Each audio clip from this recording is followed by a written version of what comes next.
Evelyn Hartwell had learned long ago that rejection rarely arrived with cruelty alone. More often, it arrived wrapped in politeness, sealed inside carefully worded letters, and delivered by servants who avoided meeting her eyes. By the age of 27, she had collected enough refusals from noble households to fill an entire drawer. Some claimed she lacked experience. Others insisted they had already hired another governess. A few were honest enough to admit the truth. Her family name carried no influence.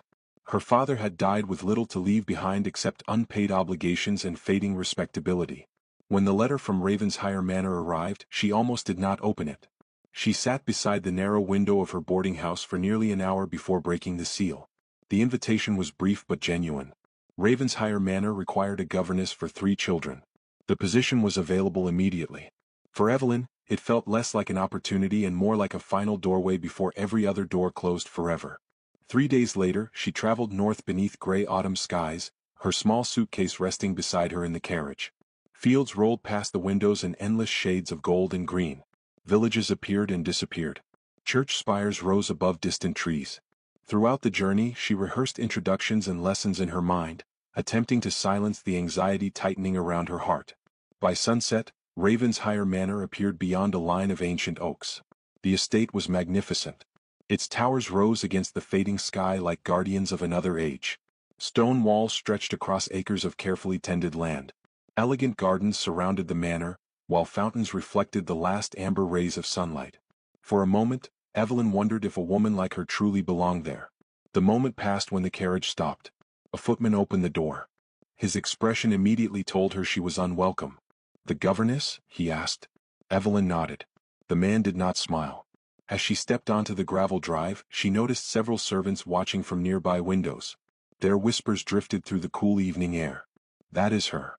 She looks ordinary enough. A governess from a poor family.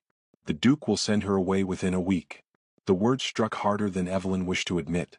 She lowered her eyes briefly, gathering herself. Then she lifted her chin. If hardship had taught her anything, it was how to remain graceful while wounded. Inside the manor, the atmosphere felt strangely divided. The building itself radiated wealth and history, yet a heaviness lingered beneath its beauty. Portraits lined the walls. Crystal chandeliers glowed overhead.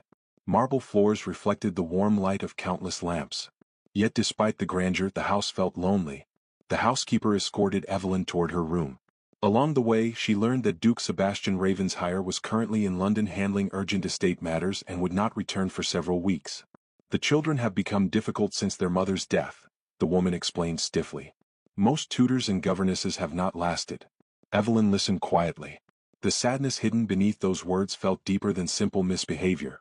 After placing her belongings in the modest chamber prepared for her, she realized she could not bear another moment indoors.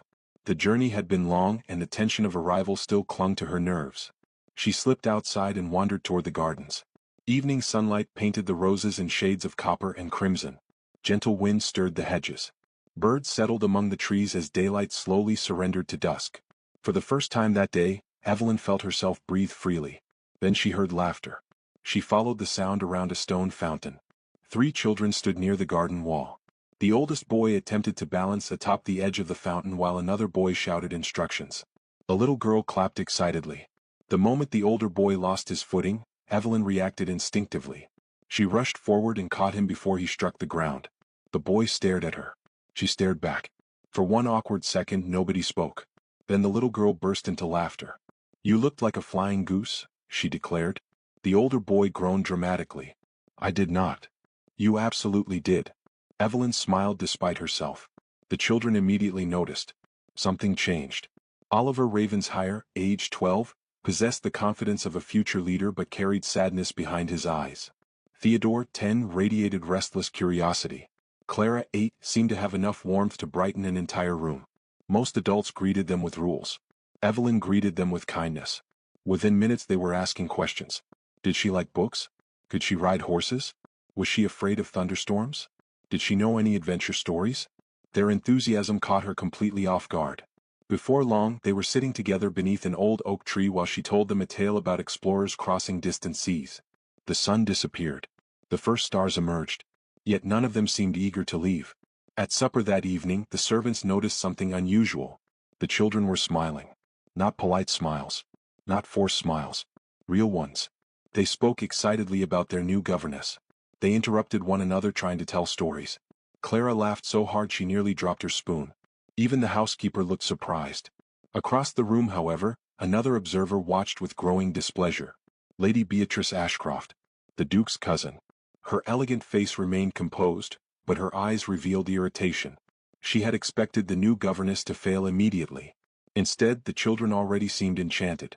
Evelyn noticed the woman's cold stare but chose not to react. She had survived worse than disapproval. Later that night, after the manor had fallen silent and the candles burned low, 3 small figures slipped through the corridors and gathered inside Oliver's bedroom. The moonlight spilled across the carpet as they sat together in secret. For weeks they had watched governesses come and go. For weeks they had listened to adults talk around them instead of to them. But this woman was different. Finally, Oliver leaned forward. "We cannot let her leave." Theodore immediately nodded. Clara grinned. And while the rest of Ravensshire Manor slept peacefully beneath the autumn stars, the 3 children began creating a plan that would quietly change every life inside the estate forever. The plan began the very next morning. Oliver believed every successful mission required leadership. Theodore believed every successful mission required creativity. Clara believed every successful mission required biscuits. Together, they considered themselves perfectly prepared. Evelyn Hartwell knew nothing about the alliance forming around her. She simply focused on her work. Each morning she met the children in the schoolroom overlooking the eastern gardens. Sunlight streamed through tall windows, illuminating rows of untouched books and polished desks that had spent months gathering dust. Previous governesses had struggled to hold the children's attention for even an hour. Evelyn somehow managed to keep them engaged from breakfast until afternoon. She never forced lessons.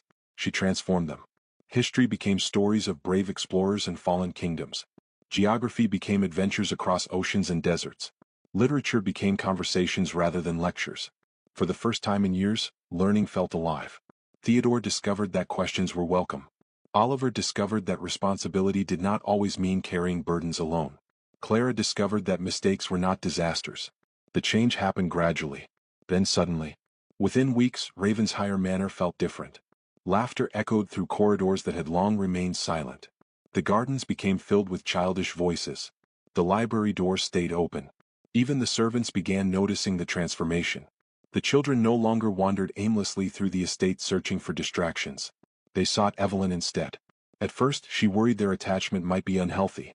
Then she understood the truth. The children were not searching for a governess. They were searching for comfort. One rainy afternoon, while thunder rolled across the distant hills, Clara climbed into a chair beside the schoolroom fireplace. "Did you ever lose someone?" she asked quietly. The question caught Evelyn off guard. The flames crackled softly. Outside, rain tapped against the glass. "Yes," Evelyn answered. Clara lowered her eyes. "We miss Mama every day." The room fell silent. Oliver stared into the fire. Theodore suddenly seemed fascinated by a loose thread on his sleeve. The grief inside the family was always present. Most adults simply pretended otherwise. Evelyn did not. She crossed the room and knelt beside Clara. "I know," she said gently. Those 2 words changed something. No speeches followed. No attempts to replace what had been lost. Only understanding. The children never forgot it. From that day forward their loyalty deepened. Meanwhile, Lady Beatrice Ashcroft watched everything. The more the children adored Evelyn, the more unsettled she became. 4 years, Beatrice had enjoyed influence within Ravensshire Manor. She advised servants, managed social affairs, and frequently reminded everyone of her noble blood. Now a woman with no fortune and no connections was becoming the center of the household. It infuriated her. One afternoon she found Theodore laughing beside Evelyn in the gardens. The sight immediately soured her mood. "A governess should remember her place," she remarked coldly. Theodore's smile vanished. Evelyn rose respectfully. "My place is educating the children, my lady." Beatrice offered a thin smile. "Let us hope your ambitions extend no further." The insult hung in the air long after she departed. Theodore looked furious. Evelyn simply returned to the lesson. Yet the encounter revealed something dangerous. Beatrice was no longer merely disapproving. She was becoming hostile. Days later, several neighboring families arrived at Ravensshire Manor for a small gathering. The event should have been pleasant. Instead, it became a public humiliation. During tea, one guest asked where Evelyn had been educated. Before she could answer, Beatrice intervened. "Miss Hartwell comes from remarkably humble circumstances." The room grew uncomfortable. Several guests exchanged glances. Beatrice continued. It is admirable that Ravenshire offers opportunities to those less fortunate. The words sounded charitable. Their intent was cruel. A few people smiled politely. Others openly smirked. Evelyn felt heat rise into her cheeks. Years of rejection returned in an instant. The familiar shame. The familiar reminder that society measured worth through wealth. She lowered her gaze. Then a chair scraped loudly against the floor. Oliver stood. The entire table looked toward him. Miss Hartwell teaches us more in one day than anyone else has taught us in years. Silence followed. Theodore immediately joined him. She is the best governess we've ever had. Clara nodded vigorously. And she's kind. No one laughed after that. No one spoke at all. For the first time, Beatrice looked genuinely surprised. The children had challenged her publicly. The gathering ended shortly afterward. But the damage lingered. Not for Evelyn. For Beatrice. She realized she was losing control. That evening she retreated to her private sitting room. The windows overlooked the western grounds. Sunset painted the sky in crimson and gold. Her expression hardened. If the children could not be persuaded against Evelyn, another strategy would be necessary. She opened her writing desk. A fresh sheet of paper waited inside. Slowly, carefully she dipped her pen into ink. Then she began writing. The first letter portrayed Evelyn as manipulative. The second suggested she was encouraging emotional dependence among the children. The third implied she hoped to secure a permanent position through calculated charm. Each accusation became more serious than the last. By midnight, multiple letters were sealed and ready for delivery. The following morning writers departed for London.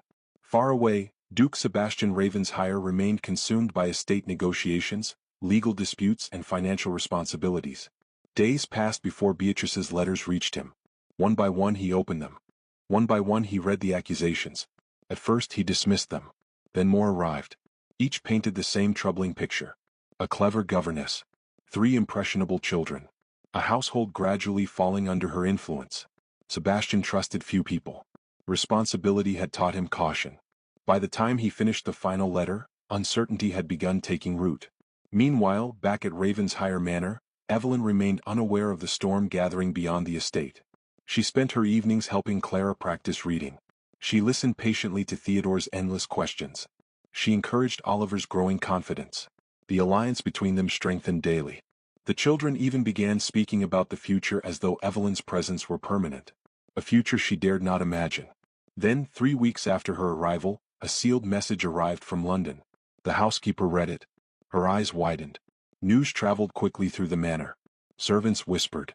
Footmen exchanged glances. Lady Beatrice smiled for the first time in days. And as darkness settled across Ravensshire Manor, a carriage raced through the night carrying a man whose judgment could change every life beneath that roof. Duke Sebastian Ravensshire was coming home far earlier than expected. The news of Duke Sebastian Ravenshire's return spread through the manor faster than a storm crossing open water. Servants hurried through corridors carrying fresh linens and polished silver. Stable hands prepared the grounds. Lamps were lit earlier than usual. Every corner of Ravensshire Manor seemed to awaken with nervous anticipation. No one felt that anticipation more sharply than Evelyn Hartwell. She stood beside the schoolroom window watching gray clouds drift above the distant hills. Her hands remained steady, but her thoughts were far less calm. For weeks she had worked under the protection of absence. Now the master of the estate was returning. The man whose opinion mattered more than anyone else's. The man who had received Lady Beatrice's letters. The man who could dismiss her with a single sentence. Across the room, Theodore looked up from his lesson. You are worried. Evelyn smiled gently. A little. He'll like you. The confidence in the boy's voice made her heart ache. She wished she shared it. Meanwhile, Lady Beatrice Ashcroft was enjoying every moment of uncertainty. For days she had imagined the scene repeatedly. Sebastian arriving. The accusations being confirmed. The governess exposed. The children disappointed. Order restored. She had already convinced herself of the outcome. When evening finally arrived, a carriage rolled through the gates beneath a sky streaked with fading gold. The household assembled near the entrance. Footmen opened the great doors. The carriage stopped. A tall figure emerged. Duke Sebastian Ravensshire had spent years carrying responsibilities that would have exhausted most men.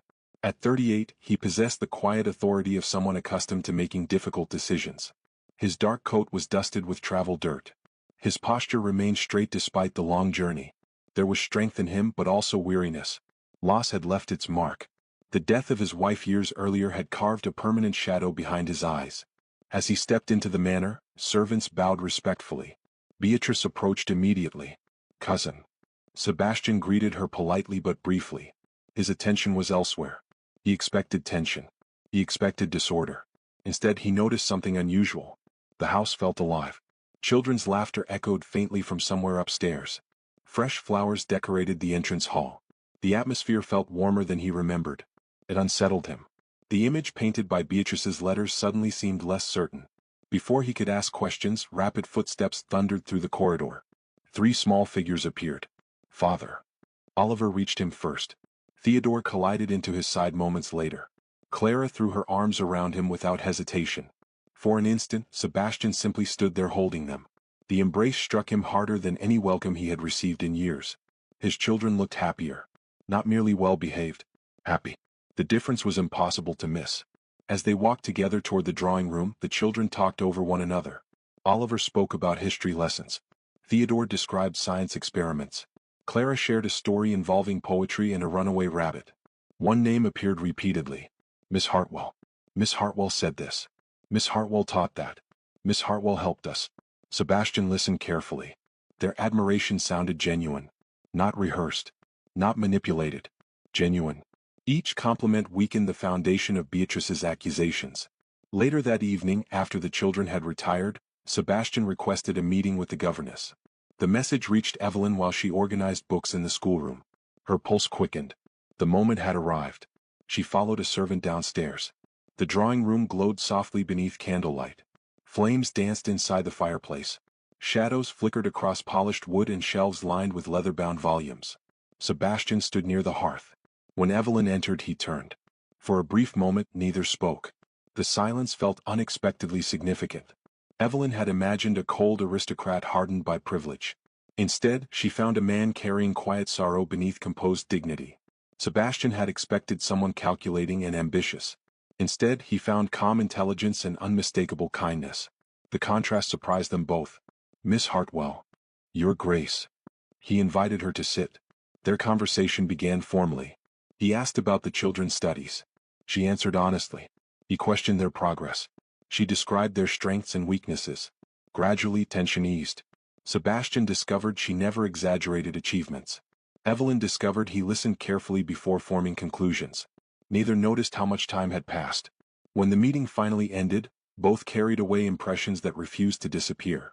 The following days brought unexpected complications. Sebastian observed everything. He watched lessons from a distance. He noticed Theodore asking questions without fear. He saw Clara smiling more often. He witnessed Oliver developing confidence rather than withdrawing into silence. Every observation supported Evelyn. Yet Beatrice remained relentless. At breakfast she mentioned concerns. At dinner she repeated suspicions. During walks she planted doubts. A woman from her background could not possibly be as innocent as she appeared. A clever governess might easily gain influence over lonely children. Perhaps her kindness was strategic. Perhaps her patience was calculated. The suggestions never stopped. Eventually uncertainty began creeping into Sebastian's thoughts. Not because he trusted Beatrice completely. Because responsibility demanded caution. One afternoon he discovered Evelyn reading beside the lake while Clara sketched wildflowers nearby. The scene appeared peaceful, simple, authentic. Yet Beatrice's warnings echoed in his mind. For the first time, Sebastian felt trapped between evidence and suspicion. The conflict frustrated him. Meanwhile, the children noticed the distance growing between the adults. Their secret alliance immediately resumed operation. Oliver created opportunities for conversations. Theodore invented excuses for shared activities. Clara simply invited both of them everywhere. Some attempts failed. Others succeeded unexpectedly. One evening, while searching the library for a particular book, Sebastian found Evelyn reaching for the same volume. Their hands brushed briefly. Both stepped back. Neither spoke. Yet something shifted. The moment lingered long after it ended. Across the room, Clara nearly smiled herself unconscious. The children's efforts were becoming increasingly obvious. Unfortunately, so was Beatrice's desperation. She realized the situation was slipping beyond her control. Simple accusations were no longer enough. If she wished to remove Evelyn permanently, she needed something stronger. Something undeniable. Something capable of destroying trust completely. Several days later, while reviewing old correspondence and financial records connected to governess applications, Beatrice discovered a forgotten file containing details about Evelyn Hartwell's family. She read every page carefully. Then she smiled. For the first time in weeks, confidence returned. The information hidden within those papers was painful, deeply personal, and potentially devastating. If revealed publicly, it could shatter Evelyn's reputation before she had any chance to defend herself. That evening, while Ravensshire Manor settled into silence and candlelight glowed behind hundreds of windows, Beatrice locked the file inside her desk and touched the key hanging around her neck. Somewhere else in the manor, Evelyn sat alone wondering whether the Duke truly trusted her. And in her private chamber, Lady Beatrice began planning the moment she would expose a secret she believed could destroy everything Evelyn Hartwell had built. The announcement of Ravensshire Manor's annual charity ball arrived like the opening notes of a grand performance. 4 days' preparations transformed the estate. Chandeliers were polished until they sparkled like captured stars. Marble floors reflected the glow of countless candles. Florists filled every corridor with white roses and fresh greenery. Carriages arrived carrying aristocrats from neighboring counties, each guest bringing wealth, influence, and carefully guarded opinions. Evelyn Hartwell dreaded the event from the moment she received her invitation. She had attended gatherings before. She understood how such rooms worked.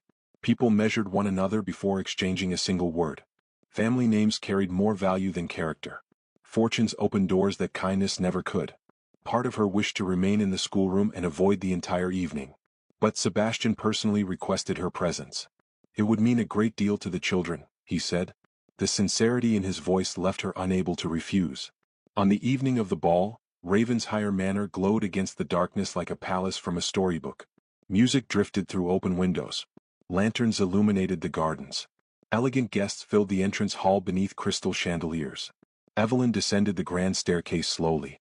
Her gown was beautiful but modest compared to the extravagant silks surrounding her.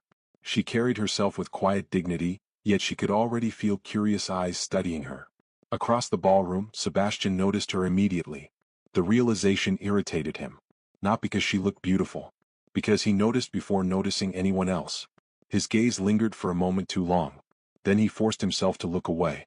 Nearby, Lady Beatrice observed everything. Her opportunity had finally arrived. For weeks she had prepared. For weeks she had waited. Tonight, she intended to end Evelyn's place within Ravensshire Manor forever. The ballroom soon filled with conversation, laughter, and music. Noblemen discussed investments. Ladies exchanged gossip beneath fans trimmed with lace. Servants moved gracefully through the crowd carrying silver trays. At first, the evening passed peacefully. Evelyn spent much of her time near the children. Oliver proudly introduced her to several guests. Theodore boasted about her lessons. Clara refused to leave her side. Watching them together, Sebastian felt an unexpected warmth. The children had not looked this content since before their mother's death. That truth mattered more than he wished to admit. Unfortunately, Lady Beatrice had no intention of allowing peace to continue. Near the height of the evening, she gathered a small audience beside the ballroom's central staircase. Her timing was flawless. Conversations gradually slowed. Attention shifted toward her. Then toward Evelyn. A chill moved through the room. Beatrice smiled pleasantly. The expression made Evelyn instantly uneasy. "My friends," Beatrice announced, "there is something remarkable about Miss Hartwell that few of you know." The ballroom quieted. Several guests leaned closer. Evelyn felt her stomach tighten. Sebastian frowned. Beatrice continued. "Our beloved governess comes from a family whose financial collapse became quite famous several years ago." The words landed like stones. Whispers immediately followed. Some guests exchanged glances. Others listened eagerly. Evelyn remained frozen. She already knew where this was going. Beatrice held several documents in her hand. Miss Hartwell's father died buried beneath debts. The ballroom seemed to shrink around her. Creditors seized nearly everything her family owned. More whispers. More staring. Beatrice's voice remained smooth. Many families considered the Hartwell name a symbol of disgrace. A few guests actually laughed. Not loudly. Not openly. But loudly enough. The sound cut deeper than shouting. Old wounds reopened instantly. Evelyn felt herself transported backward through years of humiliation. Every rejection. Every whispered insult. Every door closed because her family lacked status. She had spent years rebuilding her dignity. Now strangers were dismantling it piece by piece. Across the room, some nobles openly whispered. "A ruined family. How unfortunate. No wonder she became a governess." Imagine bringing someone like that into society. The cruelty spread quickly. Most of it arrived disguised as sophistication. That made it worse. Evelyn stood alone beneath hundreds of watching eyes. No defense seemed possible. No explanation would matter. Facts could not compete with prejudice. For one terrible moment she considered leaving. She imagined walking out of the ballroom. Leaving Ravensshire. Leaving the children. Leaving Sebastian. The thought hurt far more than it should have. Then movement caught her attention. Oliver stepped away from the crowd. The 12-year-old crossed the ballroom without hesitation. Every guest watched. Every conversation stopped. When he reached Evelyn, he took her hand. No speech.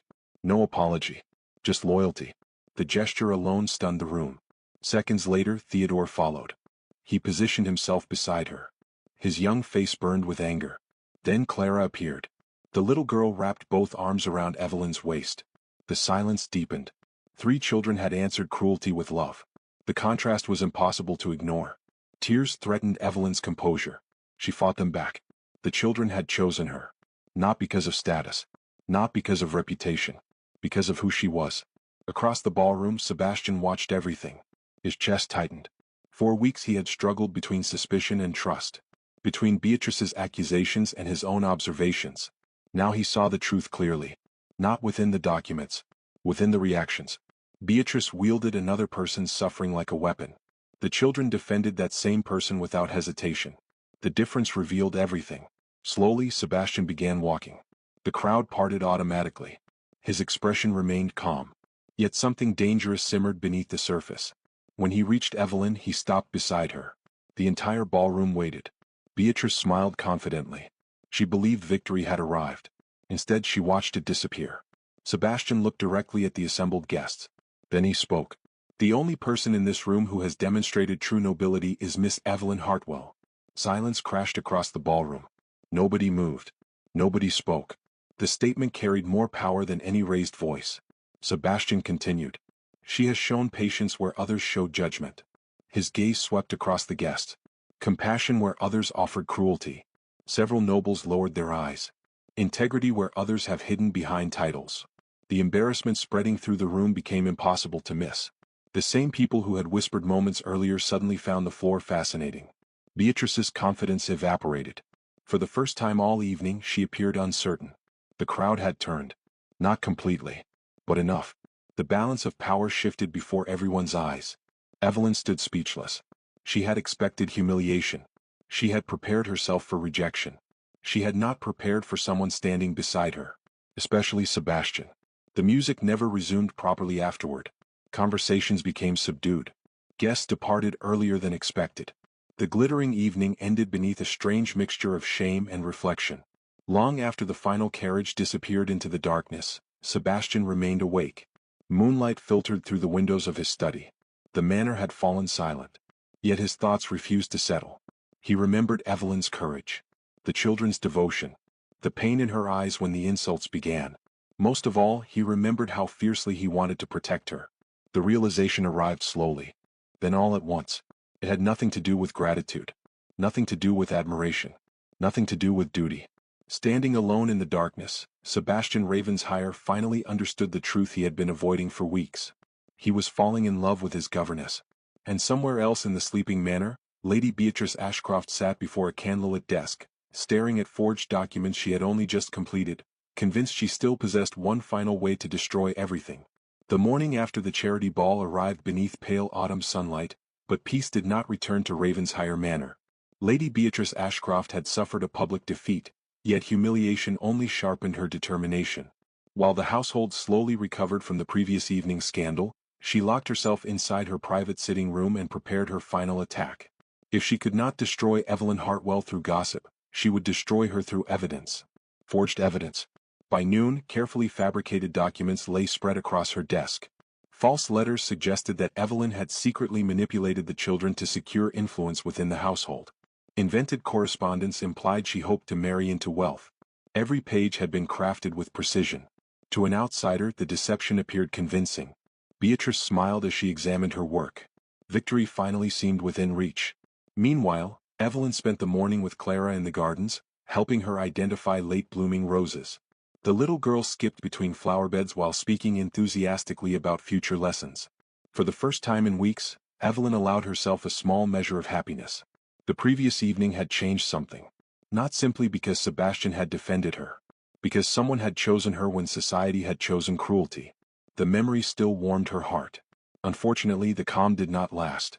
That afternoon, Sebastian received a sealed packet delivered directly to his study. The contents appeared alarming. The forged documents. For several long minutes he examined every page. Doubt returned immediately. Not because he believed Evelyn capable of manipulation. Because betrayal had touched nearly every important chapter of his life. Experience had taught him caution. The possibility, however small, demanded investigation. Word of the documents spread through the manor with alarming speed. Servants whispered. Tension returned. When Evelyn learned of the accusations, her heart sank. She had endured suspicion before. Yet this felt different. This time the opinions that mattered belonged to people she genuinely cared about. Most of all, Sebastian. That evening he requested a private conversation. The meeting took place in the library. Rain tapped softly against the windows. The atmosphere felt heavy. Evelyn entered quietly. Sebastian stood beside the fireplace holding several papers. Neither looked comfortable. Finally he spoke. Someone has presented troubling accusations. The words hurt more than she expected. Not because of their content. Because she heard uncertainty beneath them. Evelyn remained silent for a moment. Then she lifted her eyes. Do you believe them? The question struck directly at the heart of the matter. Sebastian hesitated. The hesitation itself was painful. Yet before he could answer, Evelyn stepped closer. Years of hardship had taught her many things. One lesson mattered most. Truth required courage. Your Grace, she said softly, I cannot defend myself against lies I did not create. I can only tell you that everything I have done for your children came from affection, not ambition. The sincerity in her voice was impossible to ignore. Sebastian looked at her. Really looked at her. Not as a governess. Not as a suspect. As Evelyn. The woman who had restored laughter to his home. The woman who comforted his children when no one else could reach them. The woman whose presence had quietly become essential. Something about the accusation suddenly felt wrong. Deeply wrong. That instinct proved correct sooner than either expected. The following morning, Theodore accidentally uncovered the first crack in Beatrice's scheme. While searching for drawing paper inside a storage cabinet, he discovered discarded practice sheets containing handwriting identical to the forged letters. Curiosity led him to Oliver. Oliver brought the evidence to Sebastian. Within hours, additional inconsistencies emerged. Dates did not match. Signatures differed. Witnesses contradicted the claims. One servant even admitted seeing Beatrice working on the documents late at night. The entire deception began unraveling. By evening, the truth stood exposed. Sebastian summoned Beatrice to the drawing room. Several senior staff members attended. Evelyn remained absent, unaware of what was unfolding. For the first time since arriving at Ravensshire Manor, Beatrice found herself unable to control the conversation. The evidence against her was overwhelming. Every excuse collapsed. Every denial weakened. Eventually silence replaced resistance. Her guilt became undeniable. Sebastian's disappointment carried more force than anger. I trusted you, he said quietly. The words landed harder than any accusation. Beatrice lowered her gaze. For a moment she appeared smaller than ever before. Not powerful. Not influential. Simply bitter. A woman whose jealousy had consumed her judgment. The following day she departed Ravensshire Manor. No dramatic farewell followed. No tears. No reconciliation. Only consequences. As her carriage disappeared beyond the gates, an invisible weight seemed to lift from the estate. The servants relaxed. The children celebrated openly. Sunlight itself appeared brighter. For the first time Ravensshire felt free. Yet one important matter remained unresolved. Sebastian found Evelyn later that afternoon beside the lake where autumn leaves drifted across still water. The wind stirred gently through the trees. She looked peaceful. Beautiful. And suddenly he realized he no longer wished to spend another day hiding the truth. Evelyn. She turned. The expression in his eyes immediately made her heart race. For several seconds neither spoke. Words felt strangely inadequate. Then Sebastian stepped closer. You changed this house. His voice was low. You changed my children. Emotion tightened his throat. And somehow you changed me. Evelyn's eyes glistened. The silence between them filled with unspoken feelings. I spent months convincing myself my gratitude was the reason I could not stop thinking about you. A faint smile touched his lips. I was wrong. The world seemed to hold its breath. I love you. The words settled softly between them. Simple. Honest. Irrevocable. Tears filled Evelyn's eyes. Not from sadness. From relief. Because she had been carrying the same secret for weeks. I fell in love with the children first, she whispered. A small laugh escaped her. Then I realized I had fallen in love with their father. The answer shattered the final distance between them. When Sebastian gently took her hand, neither wanted to let go. Unknown to them, 3 small conspirators witnessed everything from a very safe distance behind nearby hedges. Their celebration nearly gave away their hiding place. 3 days later, those same conspirators launched what Oliver proudly called their greatest operation. Under the pretense of a family picnic, they guided Sebastian and Evelyn to a secluded meadow overlooking the estate. Blankets covered the grass. Wildflowers danced in the breeze. The entire setting felt suspiciously organized. By the time Sebastian realized he had been manipulated, it was too late. Oliver grinned. Theodore looked delighted. Clara bounced excitedly. "Now," Clara announced, "you may continue." Sebastian laughed. Then he knelt. The world seemed to stop. Evelyn's breath caught. Every dream she had buried throughout years of rejection suddenly returned. Not as impossible fantasies. As reality. "Miss Evelyn Hartwell," Sebastian said, "will you become my wife?" Tears escaped before she could answer. "Yes." The children erupted into cheers loud enough to frighten nearby birds. Yet the most emotional moment came afterward. Clara stepped forward and wrapped her arms around Evelyn. Her voice trembled. "Will you stay with us forever?" Evelyn dropped to her knees. She hugged all 3 children tightly. Forever. The wedding took place 6 weeks later at Ravensshire Manor. Guests arrived from across the county. This time society came not to judge but to celebrate. Oliver, Theodore, and Clara walked proudly beside Evelyn as she crossed the gardens toward Sebastian. No one watching failed to understand what made the moment special. This was not merely a marriage. It was the completion of a family. Years later, beneath a golden sunset, Sebastian and Evelyn stood together overlooking the gardens. Oliver was nearly grown.